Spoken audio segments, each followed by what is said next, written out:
Hello, I'm Steve Hostetter. I'm the Interim Director for Alachua County's Environmental Protection Department.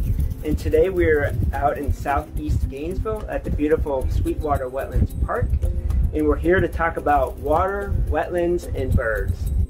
Florida is an important place for birds. In today's Water Wisdom episode, we'll explore why Florida's wetlands are a hotspot for birds and how healthy water plays a significant role in protecting both local and migratory bird species in Alachua County. Let's start by checking out a few birds found at Sweetwater Wetlands Park.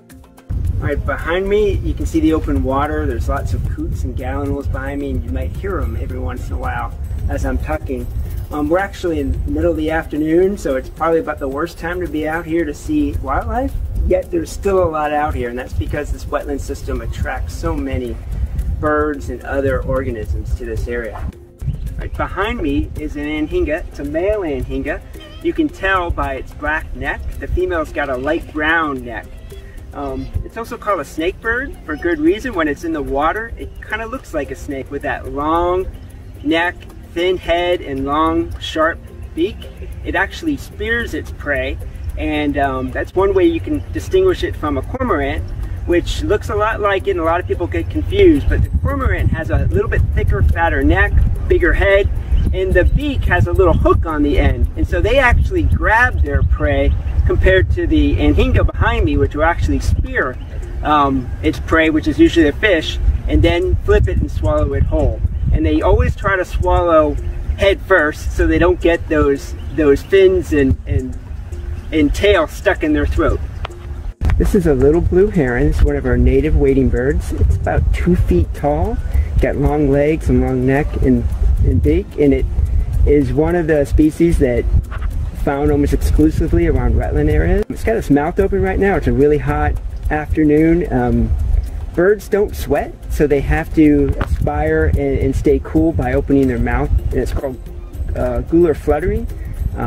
So that's kind of like panting. It's not a baby of a great blue heron. It's a unique species, and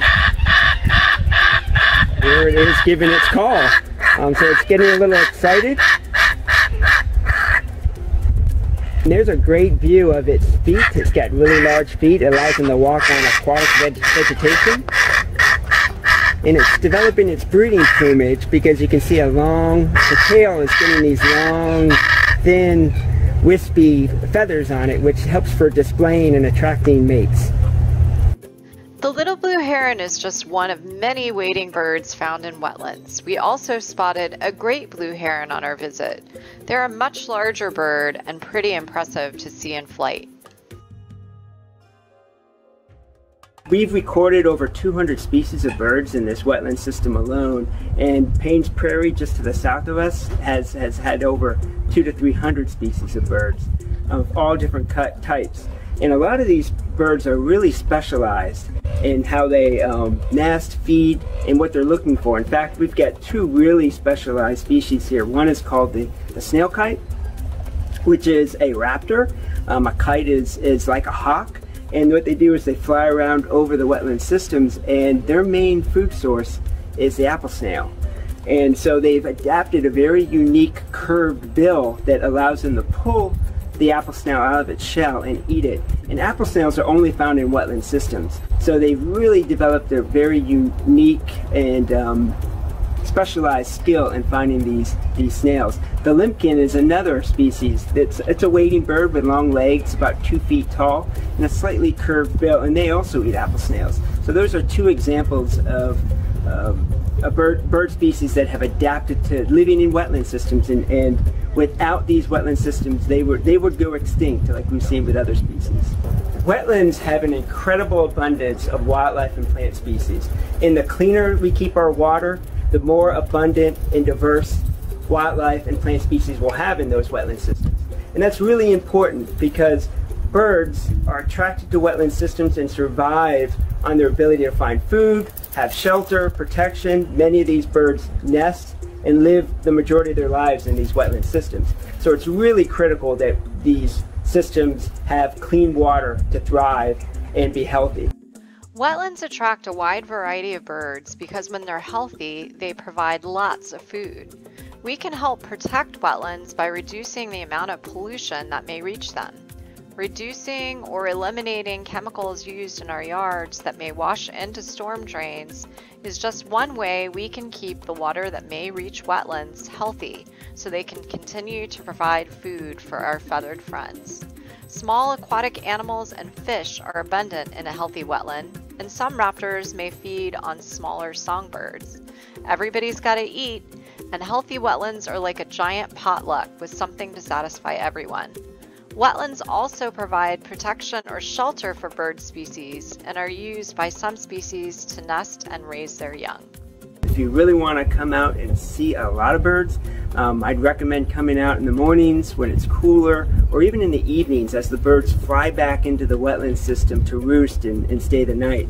These wetland systems not only provide food, but they provide critical shelter for these birds.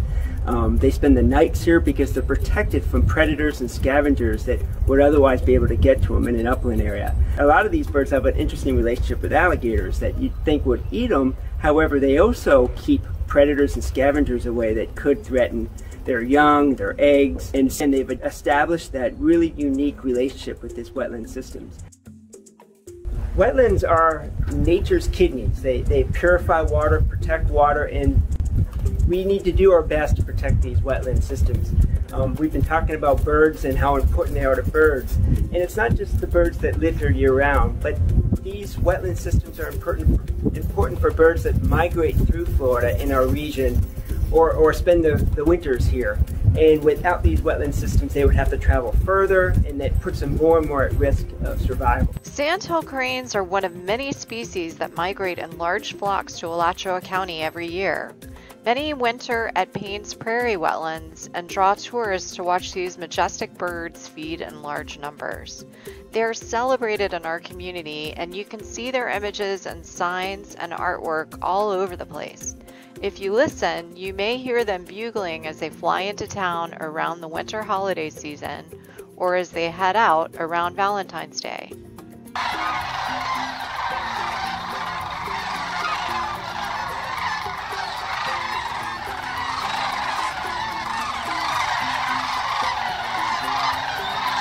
Wetland systems are critical, and it's very important that we continue to protect these systems, and that's why Alachua County and in our area we have such strong protection standards for these wetlands. Now you know how important wetlands are to local and migratory species and why it's important to protect the water that flows into them.